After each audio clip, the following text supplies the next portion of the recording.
A ver, el día de hoy vamos a iniciar la tercera unidad.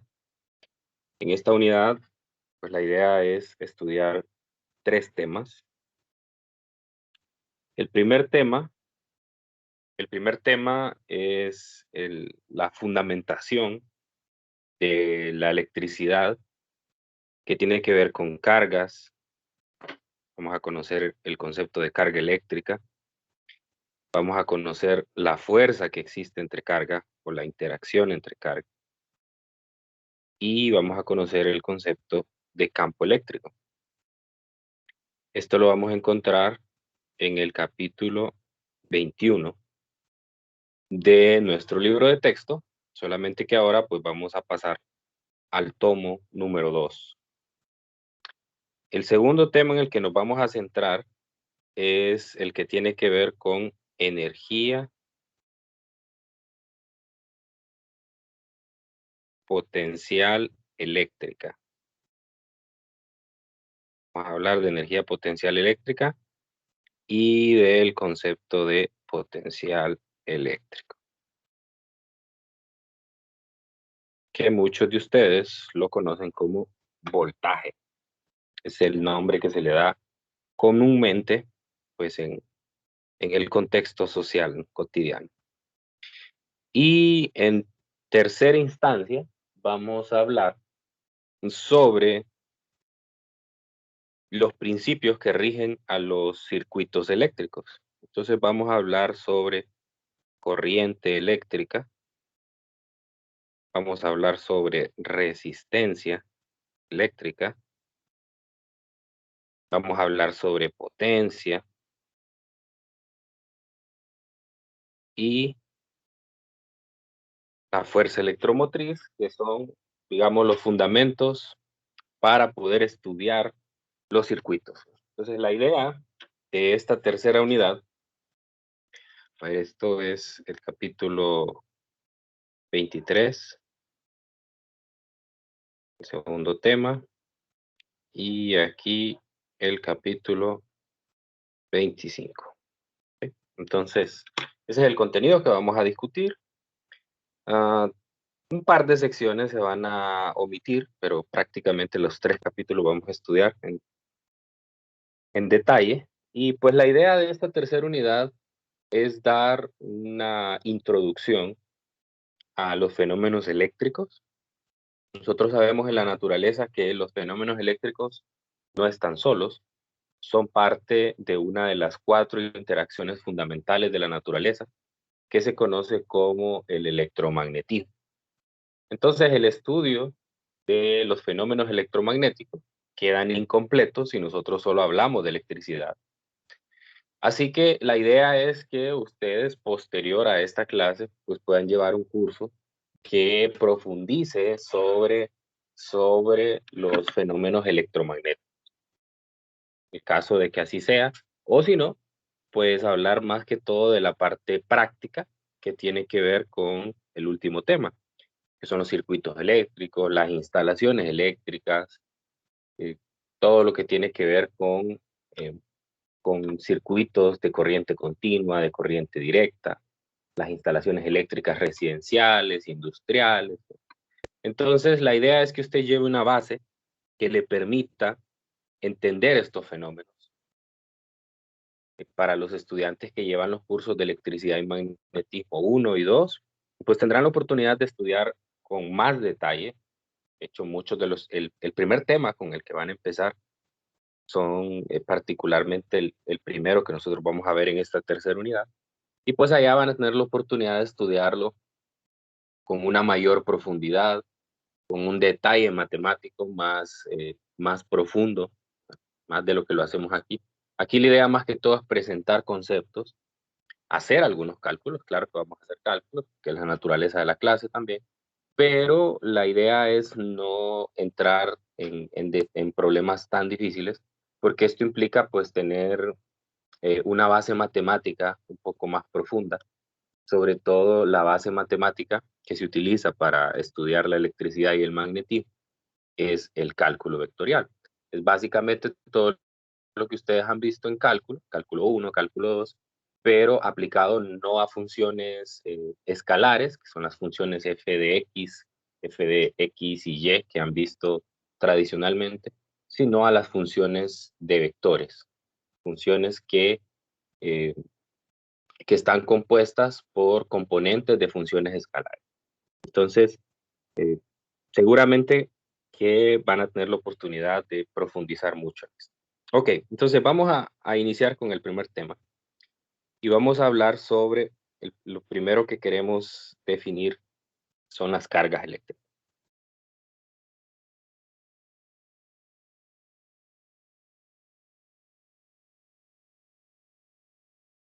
Entonces, para hablar de cargas eléctricas, me tengo que remontar al pasado y repasar algunas cosas que en principio ya se estudiaron con gran detalle en la antigüedad, pues que nosotros ahora conocemos incluso con mayor detalle en algunos aspectos. Pero en el caso de la carga eléctrica, pues nos remontamos a la antigüedad en Grecia, donde pues se dieron las primeras experiencias que tenían que ver con este concepto. Cotidianamente nosotros experimentamos el fenómeno eléctrico, y nos parece lo más normal del mundo. Estamos recibiendo esta clase o teniendo esta comunicación mediante un dispositivo que funciona mediante una corriente eléctrica. Las cargas eléctricas están implícitas ahí. De hecho, yo justamente en este momento que estoy dando la clase, estoy cargando mi dispositivo.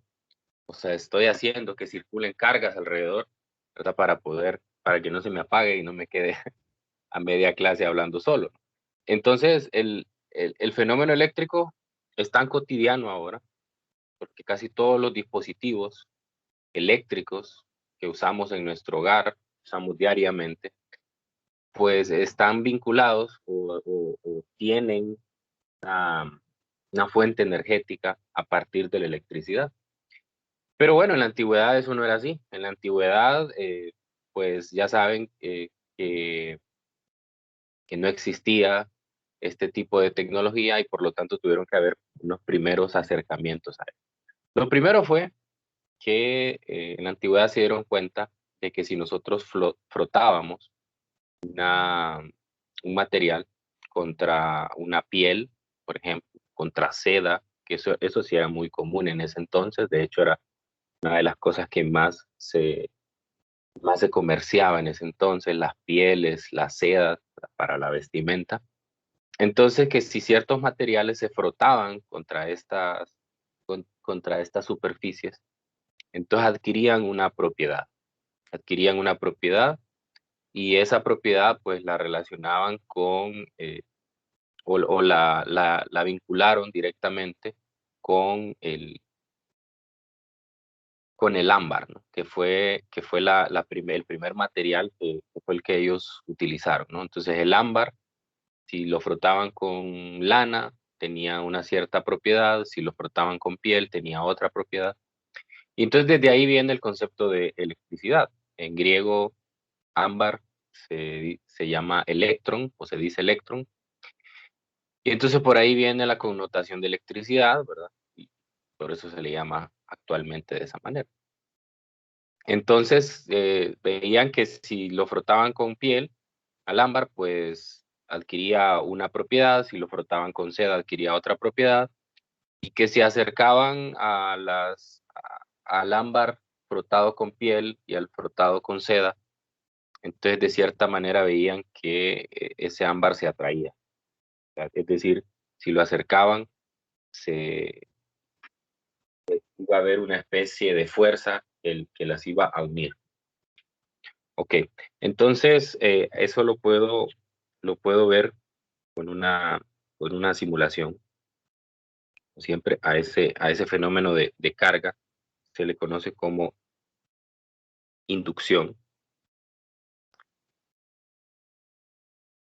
Entonces, en esta simulación lo vamos a poder observar, ¿no? Entonces, aquí tenemos un cuerpo que está cargado y si nosotros acercamos pues básicamente lo que vamos a ver es, existen dos tipos de cargas, están las cargas positivas, las cargas negativas, Y pues en la antigüedad, a lo que se concluyó, o eso fue a lo que se concluyó, se le asignó una, bueno, había que identificar a las cargas, a una se le llamó positiva, a la otra negativa. Y lo que se observó, pues, es que las cargas positivas se repelen entre sí, igual que las cargas negativas, y que una carga positiva y una negativa se atraen. Es decir, cargas del mismo signo se repelen, es decir, generan una fuerza que tiende a separarlas, y las cargas de distintos signos tienden a atraerse, es decir, generan una fuerza que tiende a unirlas. Entonces, en este caso, si nosotros tenemos un objeto cargado, entonces imagine que ese es el ámbar que se ha frotado con piel, entonces ha adquirido una propiedad de carga negativa.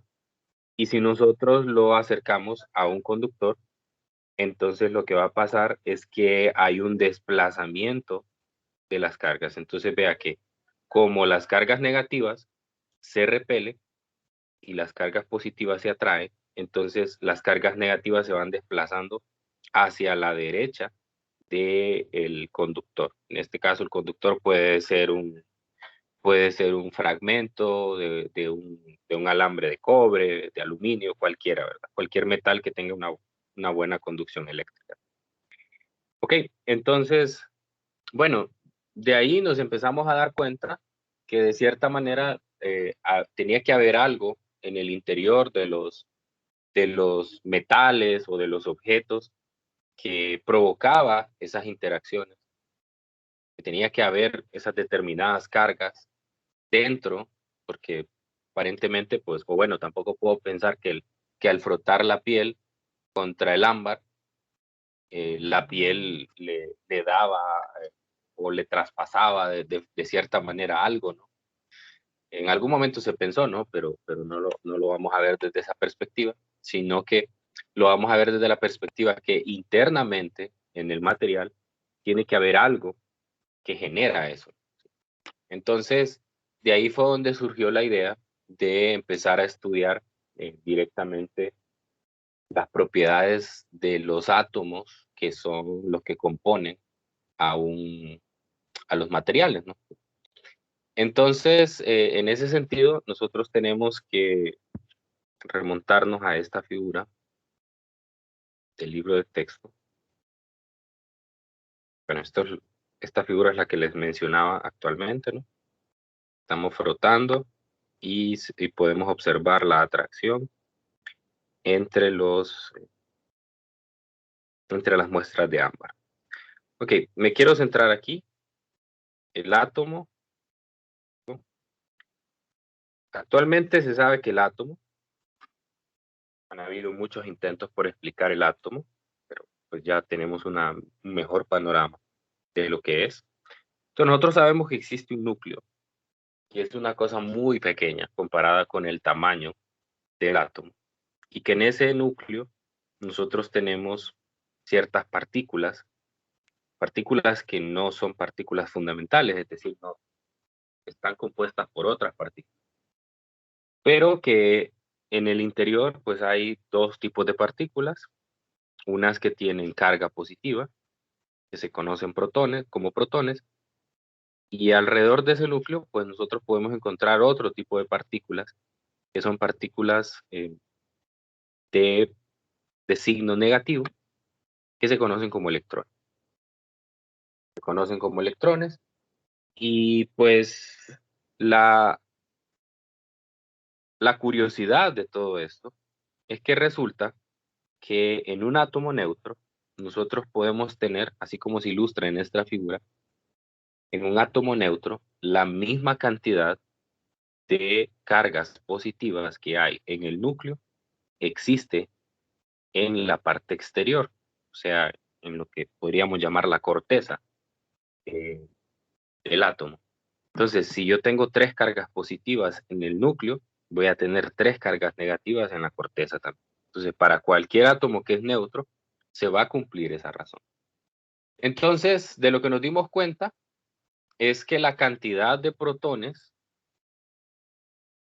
o de neutrones, puedo hacer el conteo ya sea con protones o con electrones, es la misma y además caracteriza a tipos diferentes de elementos. Entonces, en este caso, el que estamos viendo allí en la figura es el litio, es el tercer átomo de la tabla periódica.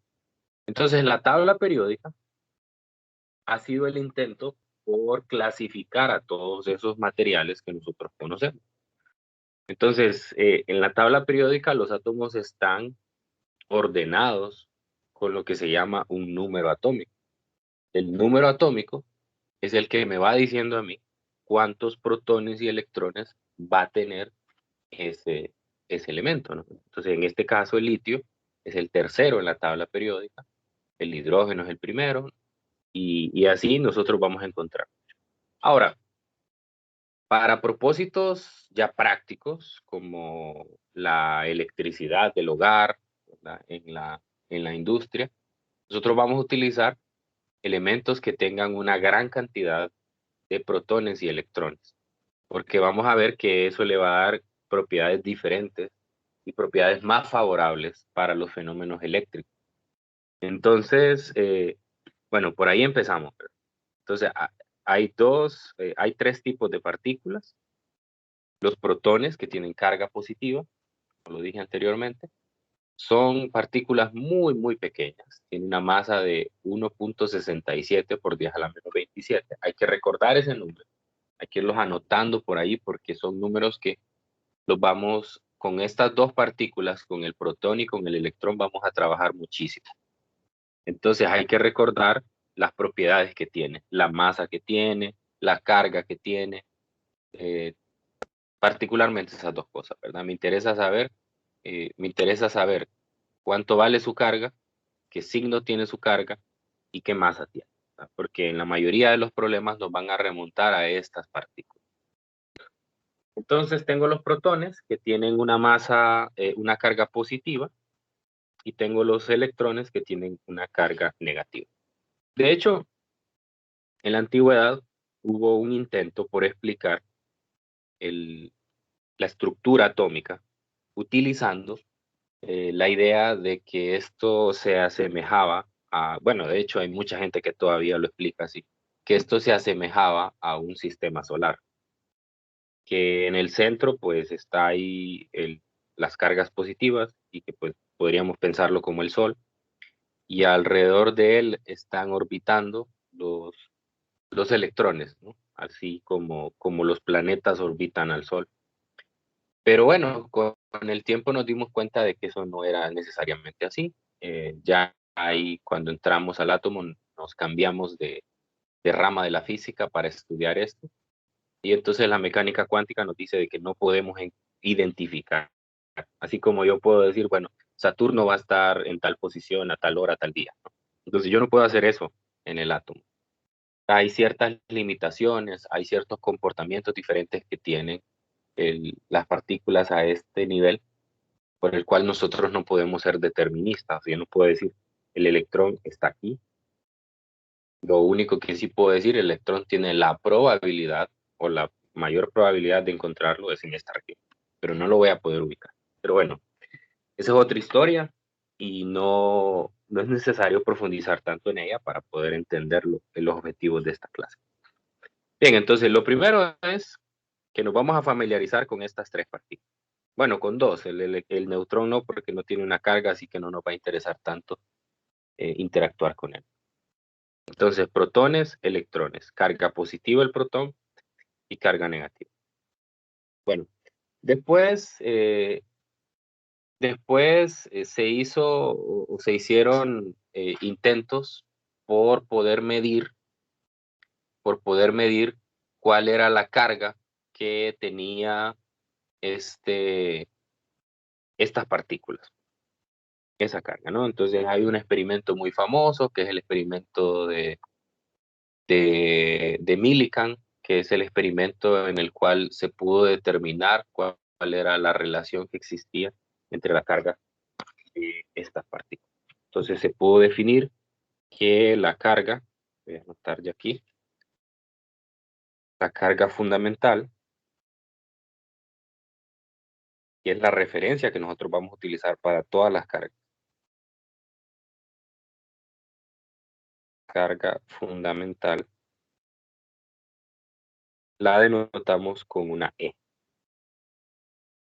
Entonces, esa carga fundamental tiene un valor bien medido. Voy a poner el valor más preciso que se conoce.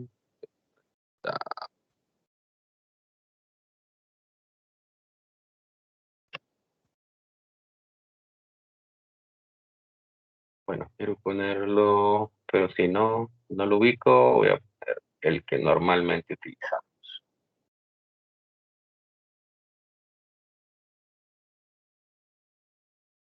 No, no, ok, entonces la carga fundamental es de 1.602 por 10 a la menos 19. Entonces se midió esa carga, la carga del electrón y la carga del protón. Como les dije anteriormente, ellos tienen el mismo valor de carga, solamente que uno es positivo y el otro es negativo. Permítanme.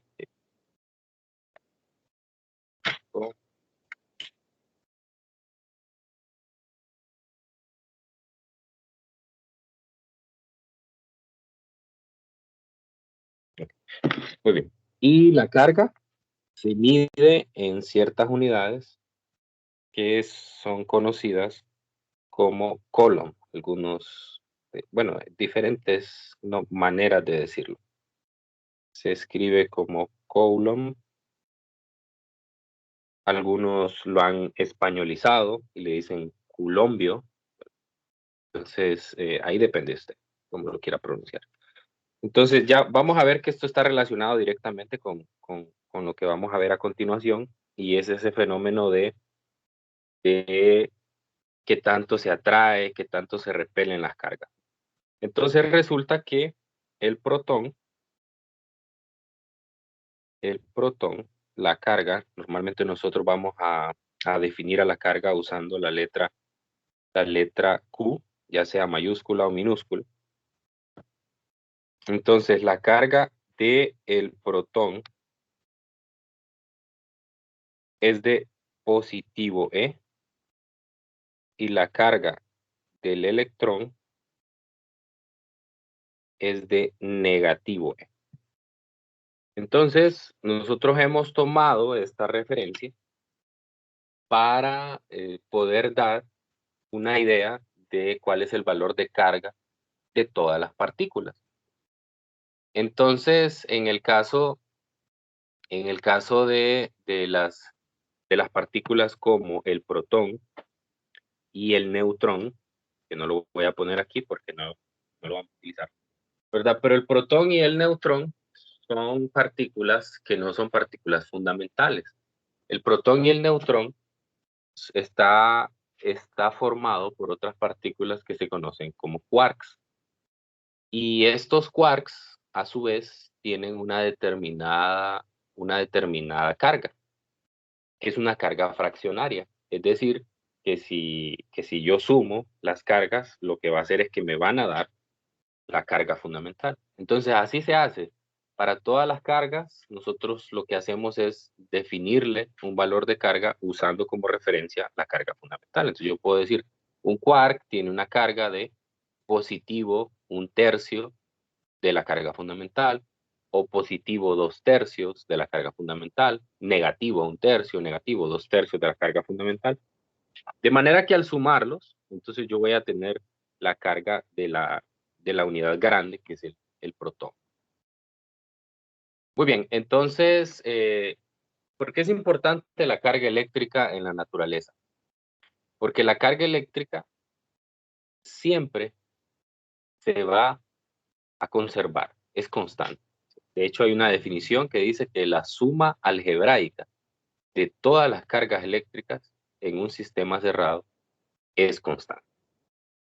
Entonces, seguramente ustedes habrán escuchado de las reacciones nucleares, como por ejemplo las reacciones que ocurren en un reactor nuclear o las reacciones que ocurren en las estrellas, ¿verdad? Que dan origen a la energía que viene de ahí. Entonces sabrán que hay determinadas reacciones que ocurren. Una partícula, bueno, hay un experimento muy famoso a nivel internacional que se llama el Gran Colisionador de Hadrones, que últimamente se hizo muy famoso porque pues ahí se descubren partículas nuevas, se experimenta con partículas. Entonces, justamente en estos lugares lo que se hace es experimentar con las partículas, hacerlas colisionar y fragmentar de manera que puedas saber de qué están compuestas.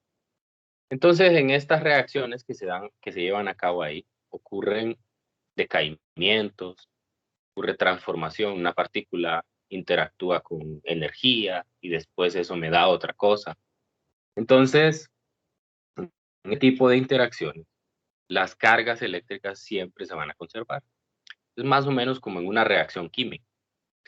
En una reacción química, cuando uno está llevando química en el colegio, lo ponen a que balancee ecuaciones. Y entonces que si de este lado tengo tantos carbonos, en el otro lado también tengo que tenerlo. Y así, ¿verdad? Y uno empezaba a poner numeritos ahí hasta que lograba tener pues la reacción balanceada. Entonces más o menos pasa lo mismo aquí con las interacciones que tienen que ver con los fenómenos eléctricos. Si yo pongo a interactuar partículas, entonces la carga eléctrica se va a conservar. Es una ley natural y es una ley universal, por llamarla así. ¿Ok? Entonces, bien, con eso nosotros podemos pensar que hay materiales que son conductores y hay otros materiales que son aislantes. Nosotros vamos a trabajar mayormente con conductores. Los conductores son aquellos que permiten que la electricidad fluya con mayor facilidad y otros que no. Esa es la manera tradicional de uno conocerla. Pero realmente los conductores lo que tienen es que tienen una característica y es que como tienen muchos electrones en su corteza, entonces se genera una especie de nube electrónica que permite que las cargas fluyan. Pero bueno, de eso vamos a hablar en mayor detalle cuando estemos en el último tema. Pero bien, de lo que quería hablar aquí era del segundo simulador, quería mostrarles, porque la inducción eléctrica, que es una manera de cargar los materiales, funciona de la siguiente manera.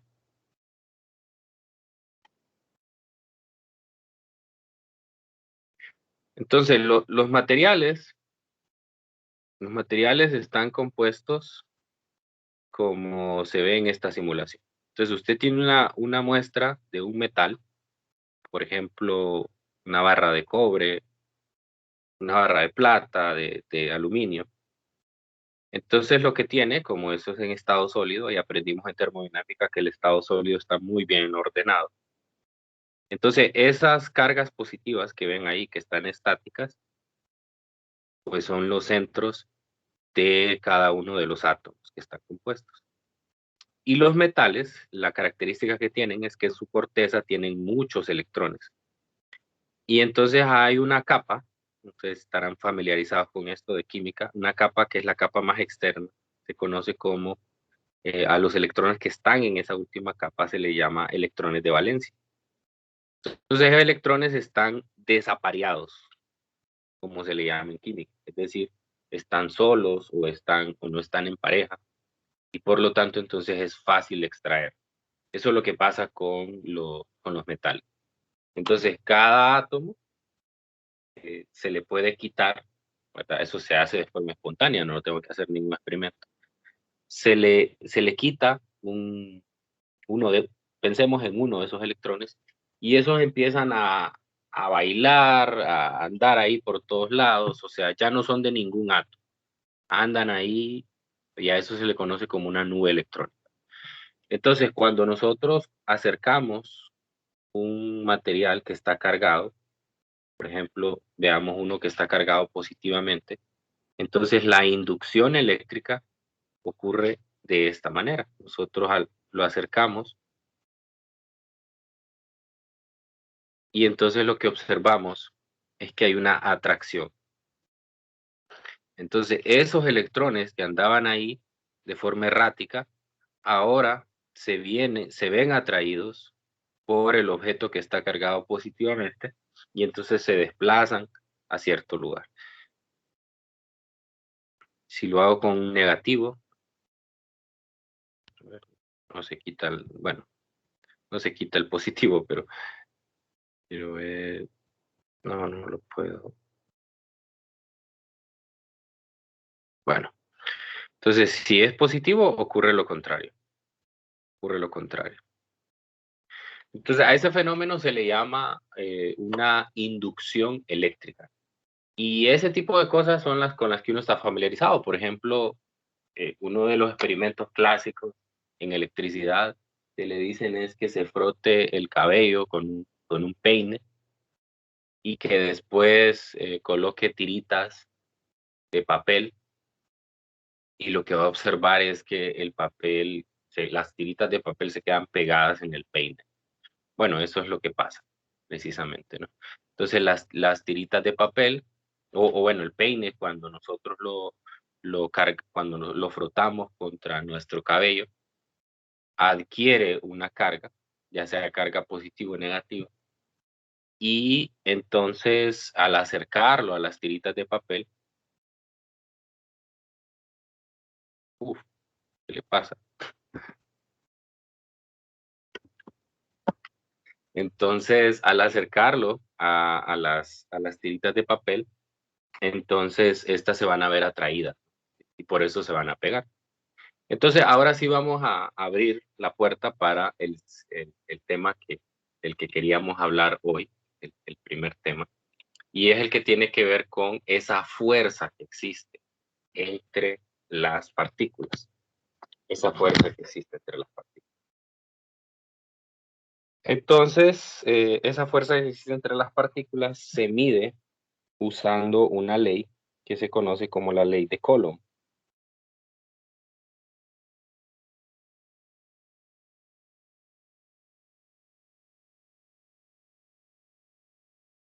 Él lo que hizo fue intentar dar una descripción matemática de ese fenómeno de atracción y de repulsión que existe entre ellas. Entonces, Coulomb tomó algo como esto que tengo en esta simulación y entonces dijo, bueno, voy a agarrar una partícula positiva, una partícula negativa, o ya sea, en este caso voy a poner una partícula positiva, una partícula negativa, y pues las voy a poner a interactuar. ¿Qué es lo que pasa? Entonces dijo él, bueno, si yo agarro una partícula positiva y la acerco, entonces entre más cerca los pongo, lo que estoy haciendo aquí, entre más cerca lo pongo, si están viendo la simulación. Sí. Sí. Ok, entre más cerca lo pongo, con mayor fuerza se atraen, con mayor fuerza se atraen. Y entre más lejos, con menor fuerza se atraen. De hecho, ahí en la pantalla ustedes pueden ver que se va dando el valor de fuerza, ¿verdad? Entonces, lo que está diciendo es, esa primera propiedad es que la fuerza es inversamente proporcional a la distancia, ¿no? Inversamente proporcional a la distancia. Pero él lo que observó es que el crecimiento de la fuerza a medida que lo iba acercando era tan grande que pudo describir, y lo voy a ir viendo, pudo observar que realmente el comportamiento era un comportamiento de una curva. Y esa gráfica que tengo ahí, es la gráfica de 1 sobre r cuadrado. Entonces lo que él dijo, bueno, entonces quiere decir que la fuerza es inversamente proporcional al cuadrado de la distancia. Luego dice, bueno, entonces ahora voy a ver qué pasa. Aquí lo que estaba graficando es la fuerza versus la distancia. Ya encontré una relación. Ahora voy a poner la relación de qué pasa entre la fuerza y la carga. Así son, ¿qué pasa con la carga? Entonces aquí puedo ver directamente en la gráfica. Sí, vea que la carga se mantiene constante porque la carga 1, la carga de la partícula 1, es una constante, pero a medida que yo la acerco, entonces la fuerza va aumentando. Entonces lo que él encontró es, quiere decir entonces que la fuerza es directamente proporcional a las cargas. Entonces dijo, bueno, entonces voy a plantear una ecuación empírica, y esa ecuación empírica fue esta, donde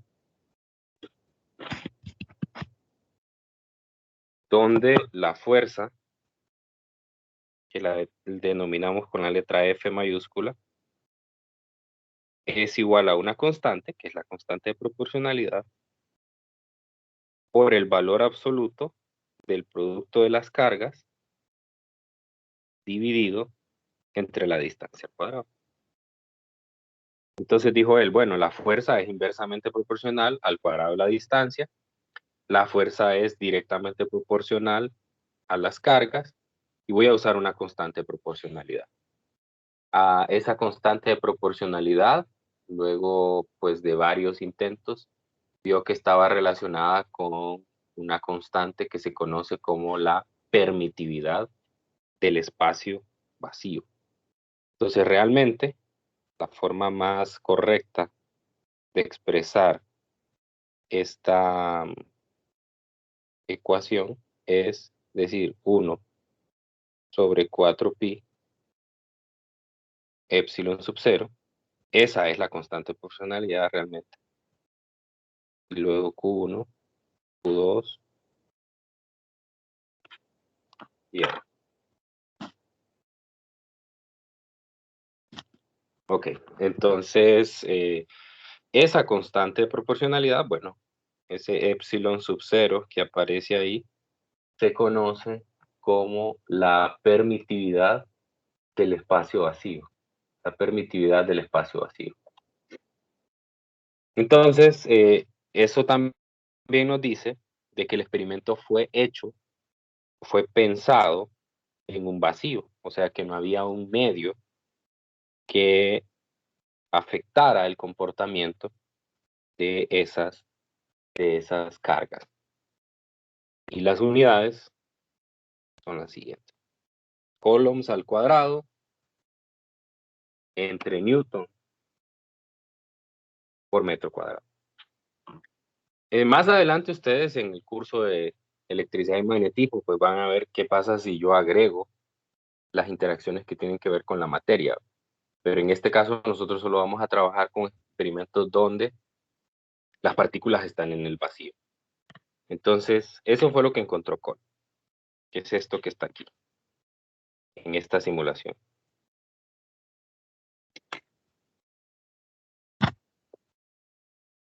Okay, entonces yo tengo unas cargas puntuales. Esas cargas puedo yo cambiarles el signo. Entonces, por ejemplo, aquí tengo una carga de 10. Puedo poner una carga, bueno, no lo voy a hacer así directamente, mejor lo voy a hacer con la barra que está aquí. Voy a poner 2 cargas negativas, por ejemplo. Entonces, lo que logro ver es que la fuerza que existe entre ellas es una fuerza repulsiva, o sea, se repelen, ¿no? Entre más cerca estoy, pues más fuerte es la flecha, esa flecha que se marca ahí en color rojo, esa fuerza indica la magnitud de la fuerza, esa flecha indica la magnitud de la fuerza. Entonces, entre más larga es esa flecha, pues mayor fuerza hay. Entonces, en este caso, entre más cerca estoy yo de la partícula, pueden ver que más crece esa fuerza. Ahora, otra característica que tiene esa fuerza eléctrica es que tiene una dirección. Perdón. Tiene una dirección. Entonces, fíjese que si yo mantengo a la carga B dentro de la misma línea donde está la carga A, entonces esta se ubica directamente sobre la línea. Observe la cuadrícula que está al fondo. Pero ¿qué pasa si muevo un cuadro hacia arriba la partícula B? Entonces, lo que logro ver es que sigue siendo la misma fuerza o una fuerza similar, pero que ahora tiene un determinado ángulo de inclinación. Ya no está directamente horizontal como se observaba en la primera parte. Ahora la voy a mover un cuadro más arriba y voy a observar que se va inclinando todavía más. Entonces, si usted hace una proyección de esa fuerza, va a ver que esa fuerza va en la misma línea que une a las cargas.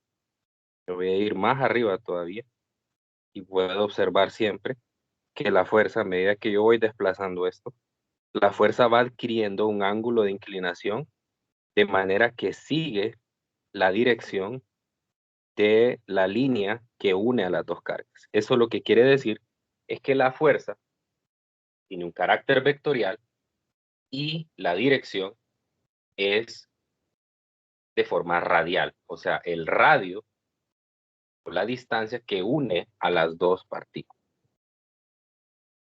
Entonces, si me voy aquí a los apuntes, yo puedo poner una partículas, que voy a poner una, esta va a ser Q1, y luego voy a poner otra por acá, esta va a ser Q2. Vamos a decir que son de diferentes signos. Entonces, hay una línea que las une, ¿no? Es una línea imaginaria, ¿no? Que las une.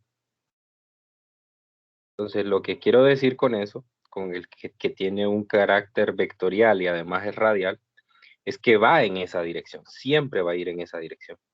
Entonces, esta carga se ve atraída por esa en esta dirección y esta carga se ve atraída por esta en esta dirección. Entonces, va a haber una fuerza aquí que va a ser la fuerza de atracción de la carga 2 sobre la carga 1. Y aquí va a haber otra fuerza que va a ser la fuerza que ejerce la carga 1 sobre la 2. Es decir, tanto la partícula 1 como la partícula 2 se ve atraída por la otra. Entonces, esa es la característica que tiene. Por lo tanto, la forma más correcta de escribir la ley de Coulomb es de forma vectorial, donde tendría la constante que es 1 sobre 4pi epsilon sub 0, la multiplicación de las cargas en barras de valor absoluto, el r cuadrado, y aquí voy a tener un vector unitario. Ese vector unitario va en el sentido radial. ¿Por qué va en el sentido radial? Por la dirección de la fuerza, ¿no? No siempre va a ser, esto no quiere decir, para los que ya llevaron cálculo 2, bueno, todos tienen que haber llevado cálculo 2 ya, esto no quiere decir que yo voy a trabajar con coordenadas esféricas, ¿no? por la dirección de R. No, eso quiere decir que va a ir en la dirección de la otra carga. Por ejemplo, si las dos cargas están alineadas con el eje X, entonces pues la fuerza va a ir en el eje X. Si las dos cargas están alineadas en el eje Y, entonces pues va a ir en el... Y si no está en ninguna de las dos, pues va a ir en el eje X o en el eje Y. Pero de manera que va a ir en la dirección de una y la otra. Entonces, a esta ley se le conoce como la ley de Coulomb y es la que me describe a mí la fuerza de interacción que hay entre dos cargas puntuales. Una característica que puedo observar aquí y tiene que ver con la tercera ley de Newton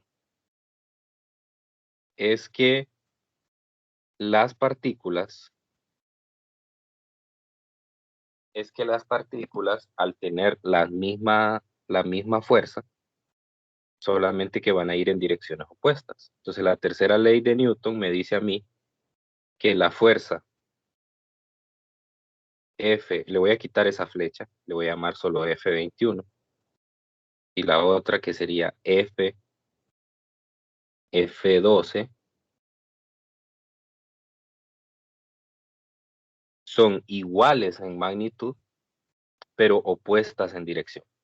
Eso quiere decir entonces que la fuerza de atracción que siente la carga 1 respecto a la carga 2 es exactamente la misma que siente la carga 1 o la carga 2 debido a la carga 1.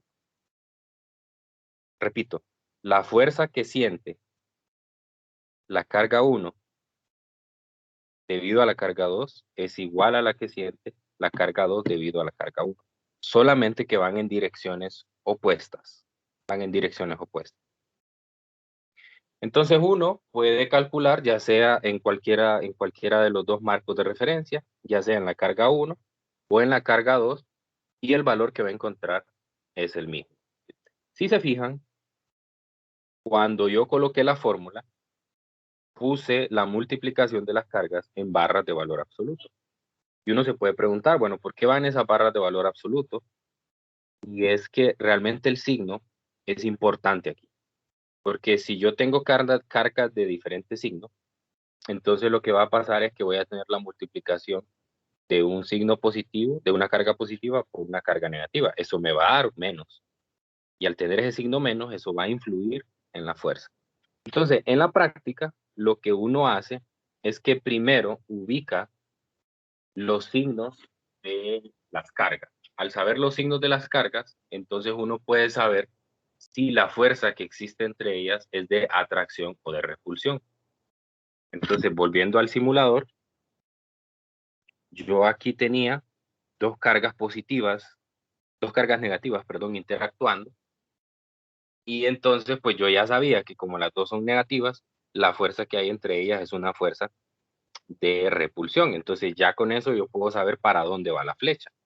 Si yo hago el experimento contrario, si la B la pongo positiva, entonces lo que ocurre es que se invierte la dirección de las cargas, de la fuerza, ¿no? Se invierte. Pero fíjese que siempre va en el mismo, siempre va en el mismo, en la misma dirección radial, ¿no? Aquí va para el lado opuesto porque hay repulsión y aquí va hacia la carga porque hay atracción. Entonces, en una hay atracción, en la otra hay repulsión. Entonces, uno lo que hace en la práctica es que solo multiplica el valor absoluto de las cargas porque ya en el momento que identificó los signos de las cargas, ya puede saber en qué dirección va el vector, si va hacia la otra carga o alejándose de la carga. Entonces, lo que puedo decir es, si la carga 1 y la carga 2 son de signo opuesto, entonces lo que siente la carga 1 es un tirón o una fuerza que lo ala hacia la otra carga. Y lo mismo pasa con la carga 2. Si son de diferentes signos, lo que siente la carga 2 es que la están alando hacia la otra carga. Pero si las cargas son iguales, entonces lo que uno puede decir es que hay una especie de empujón, que esa es la fuerza. O sea, la carga 1 siente que le empujan hacia atrás, o sea, alejándose de la carga. Y lo mismo le pasa a la carga 2. Al ponerla a interactuar con la otra carga, lo que va a sentir es una fuerza que la va a empujar hacia atrás y la va a alejar. Entonces, uno primero identifica los signos, con eso sabe en qué dirección va a ir el vector, ¿verdad? Y luego entonces lo que hay que hacer es encontrar la dirección. Bien, entonces, desde el momento que les estoy hablando del carácter vectorial de esta fuerza, pues les estoy dando a entender que vamos a trabajar mucho con vectores. Así que tenemos que desempolvar esos apuntes de las clases anteriores. Tenemos que refrescar nuestra memoria sobre los conceptos de trabajar con vectores, sobre todo sumar vectores. Eso es lo que más me interesa en este tema, sumar vectores. ¿Cómo se suman los vectores? Que vamos a usar obviamente el método de las componentes. Entonces, ¿qué cosas necesito para sumar los vectores? Necesito encontrar la componente de un vector, cómo se calcula la componente de un vector, cómo se calcula la de este otro, y una vez tengo descompuestas, cómo la sumo, cómo encuentro la magnitud del vector resultante de sumar varios vectores, y cómo encuentro también la dirección del vector resultante. Porque eso es lo que vamos a hacer. Vamos a poner a interactuar diferentes partículas y nos va a interesar calcular cuál va a ser la fuerza resultante que va a existir sobre esa partícula debido a otras. Y entonces eso hay que hacerlo utilizando lo que se conoce como el principio de superposición.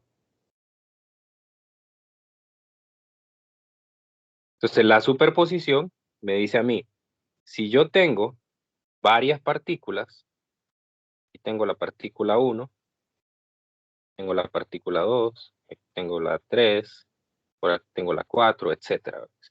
Entonces yo quiero saber cuál es la fuerza total sobre 1, la partícula 1. ¿Cuál es la fuerza total? Entonces habrá que ver si la carga 2 es positiva o negativa, si la carga 3 es positiva o negativa, lo mismo con la 4. Entonces lo que probablemente me va a quedar son un montón de vectores. Digamos, me puede quedar, digamos, que entre la carga 1 y la carga 2 exista una atracción, entonces me va a quedar aquí un vector.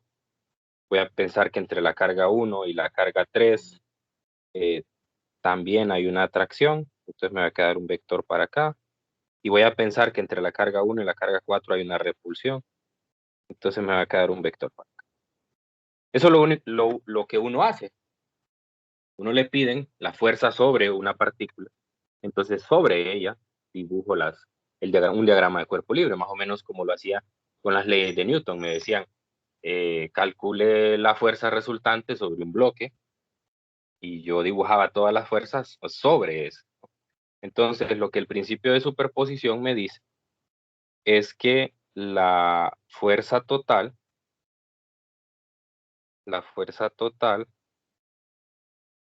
sobre la carga 1 es igual a la fuerza que ejerce la carga 2 sobre 1 más la fuerza que ejerce la carga 3 sobre 1 más la fuerza que ejerce la carga 4 sobre 1 y así sucesivamente si tengo más carga. A eso se le conoce como el principio de superposición. Es decir, yo voy a dividir el problema en parejas. Hago la pareja 1-2, la pareja 1-3, la pareja 1-4, y luego sumo, pero esto es una sumatoria vectorial. Ojo con eso, ¿no? No es una sumatoria escalar. Entonces tengo que hacer todo lo que conozco de vectores para poder realizar esta suma. Entonces, a eso nos vamos a dedicar el día de mañana. Mañana vamos a plantear ya situaciones particulares donde nosotros vamos a ser capaces de encontrar esa fuerza resultante. Esa fuerza resultante, y vamos a utilizar todo lo que sabemos de vectores para poderla determinar, encontrar su magnitud, encontrar su dirección y cuál sería el comportamiento resultante que habría sobre. Muy bien, por hoy lo dejamos hasta aquí. No sé si hay alguna pregunta, algún comentario. Creo que quedó claro. Muy bien. Bueno, Sí, es que generalmente nos confundimos más adelantito. bueno. Listo, entonces, bueno, un consejo, ya estamos para cerrar la clase, ya estamos para cerrar la clase. Eso implica pues que dentro de 4 semanas tenemos el examen, así que vayan estudiando con tiempo, no falten a clase, y si faltan pues pónganse al día rápido con los videos, no se pongan a ver los videos, bueno, quiero pensar que lo hacen por repaso, pero siempre me doy cuenta que ya cuando estamos casi por el examen, pues ahí tiene muchas vistas esos videos, ¿no? Entonces quiero pensar que es por repaso y no quiero pensar que es porque hasta ese momento están estudiando esos temas, ¿no?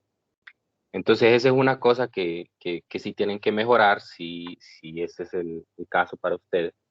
y es ir haciendo las cosas con tiempo. O sea, vayan haciendo las cosas con tiempo, no las dejen a última hora. O sea, porque si lo dejan a última hora, entonces muchas cosas se le van acumulando, las dudas se le van acumulando. Entonces, si van estudiando ustedes con tiempo, entonces, pues tienen la posibilidad de ir haciendo consultas. Sobre todo eso, sobre todo eso. Muchos, pues nunca se han acercado, nunca han hablado en clase, ¿verdad? Entonces, no tengan pena en hacerlo, tengan pena en hacerlo, ya, aunque sea ya para el final de la clase, ¿verdad? Pero tomarse ya una actitud diferente, pues porque estamos ya para el cierre, quedan 2 exámenes, queda este tercer examen y todavía tienen la oportunidad de la reposición si tienen alguno de los exámenes bajos, ¿verdad? Entonces, pues todavía hay posibilidades, así que para los que andan un poco bajo en las calificaciones, mi recomendación es un cambio de actitud, acercarse, preguntar más, eh, poner un poco más de atención en la clase, ¿verdad? Estar tomando apuntes, no estar tirados en la cama recibiendo las clases, estar en un lugar adecuado. Y bueno, eso. Entonces, bueno, nos encontramos mañana, ya son más de las 10. Nos encontramos mañana para continuar con estos temas. Yo voy a actualizar el día de hoy el campus virtual para irles dejando ya la siguiente tarea y que la vayan haciendo con mucha anticipación para que vayan viendo los videos complementarios. Hay bastantes también en esta tercera unidad y así pues ustedes puedan ir mejorando. No olviden leer el libro de texto. Eso es algo que sí les quería mencionar. No olviden el libro de texto. Hay muchos que les encanta estudiar de Internet. Todo lo andan buscando en Internet. Entonces, su primera fuente de consulta tiene que ser el libro. No pierdan esa buena costumbre de leer el libro. El libro está bien condensado, bien explicado, está para el nivel de lo que se espera de este curso. No se vaya en internet a buscar porque hay un universo de cosas que puede encontrar. Si usted se va a la Wikipedia, le van a empezar a hablar de cosas de mecánica cuántica, le van a empezar a hablar de electromagnetismo y lo que va a hacer es que va a quedar más perdido. Entonces, su primera fuente de consulta tiene que ser el libro de texto. Entonces, vayan leyendo el libro de texto. Yo sé que hay algunos que ni siquiera lo tienen, no lo tocan, solo cuando tienen que hacer algún problema, ahí lo ven, pero esa es su primera fuente de consulta. Muy bien, entonces nos vemos mañana. Cuídense mucho, que tengan un feliz día. Lick, Dígame, Eric. ¿se puede cambiar la fecha del examen o no? No, no. Bueno, sí se puede, ¿verdad? pero no se puede porque alguien no puede. Es que ese día hay también un examen de ecuaciones. Ok. ¿Ese día o a la misma hora? Ese día. Entonces, si fuera a la misma hora, podría evaluarse la posibilidad. Aunque nosotros tenemos planificadas nuestros exámenes desde el inicio del periodo, precisamente para eso. Así que si no chocan, está complicado. Ok. Ni modo. Gracias, Lick. Lick, Dígame, Brenda, los puntitos extra. ¿cuál es? ¿Cuál es, Lick? Los de la asistencia. No Claro, vamos a hablar de eso. claro. Y los likes de los videos también. Y la participación. Así, Lick, yo le puedo mandar capturas de los likes. Ustedes no le dan like a los videos, Estamos pendientes. que no me apoyan ustedes en mi sueño de ser youtuber.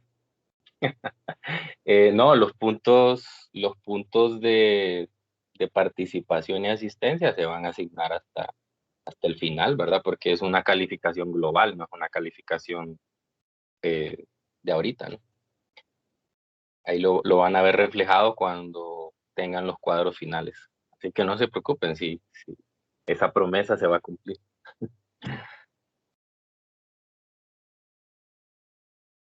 Listo, pues. Entonces, nos vemos mañana. Cheque el link. Nos vemos.